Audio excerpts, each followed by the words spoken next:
ka-ate! Welcome back to my channel. So, ang vlog natin for today is isa-surprise ko si Habi sa birthday niya.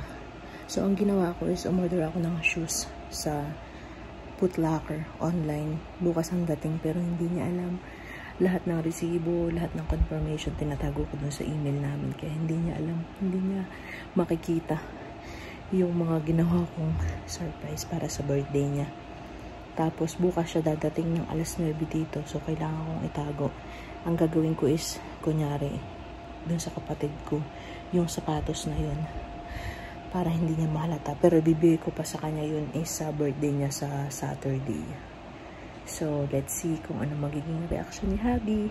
Update ko kayo mga ka-ate. Bye-bye! Hello mga ka-ate. Hindi pa nadating yung in-order natin na shoes. Baka maya-maya pa. Ang tagal nga pero kanina sabi nakalagay dun sa shipping nila is 9 o'clock ng umaga hanggang 3 o'clock. Pero mag-alas 5 na dito is wala pa. Pero ang deliver naman niya is siguro by tonight. Pero hindi ko alam kung anong oras dadating. Pero sabi naman nila ngayong araw na ito, Friday. So, hintayin na lang natin yung shoes. Bye-bye! Hello mga ka-ate! So, yun na nga, birthday na ngayon ni Habi, pero wala pa rin yung ating pa-birthday sa kanya. Hindi ko alam kung kailan dadating ko ngayon ba, or bukas, or sa isang araw, hindi ko alam. Kasi nung tiningnan ko yung delivery order is nakalagay na yun is out of delivery. So, ibig sabihin, hindi pa siya talagang nadi-deliver. Hindi ko alam kung anong nangyari. Pero kasi ang nakalagay doon is expected talaga is kahapon. Pero hanggang ngayon wala pa din. Sabado dito ngayon. Hindi ko alam kung bukas o sa Monday na siya dadating. Kaya hindi ko alam kung kailan ko maibigay yun kay Habi. Birthday niya ngayon talaga, 27. Tapos, yun. Inihintay ko talaga hindi pa siya dumadating. Nakatulog na yung baby ko.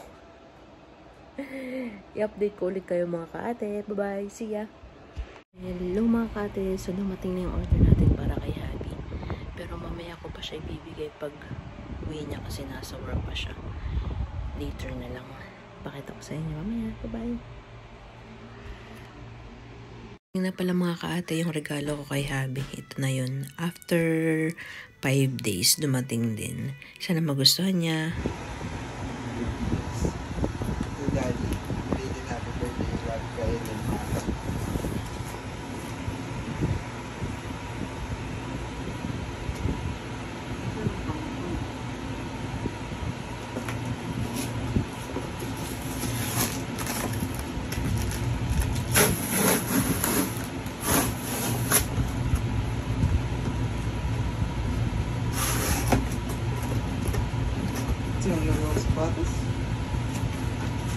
Hindi brief.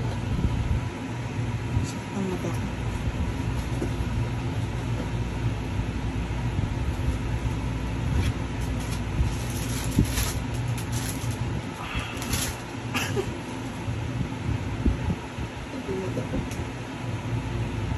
Wow.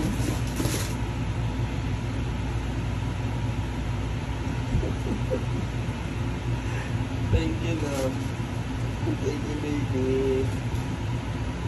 Hello mga ka-ate. So yun na nga, naibigay na natin kay Habi kagabi yung pa-birthday natin. Tuwang-tuwa naman siya.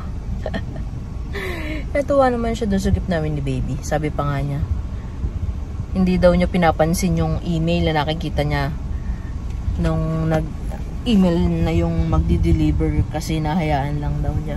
Sabi niya. So, yun lang yung ating video for today mga ka-ate. Kung hindi ka pa nakasubscribe sa channel ko, just subscribe Ate Moana Vlog. And kung gusto mo lagi napapanood yung mga videos ko, just hit notification bell. Bye-bye!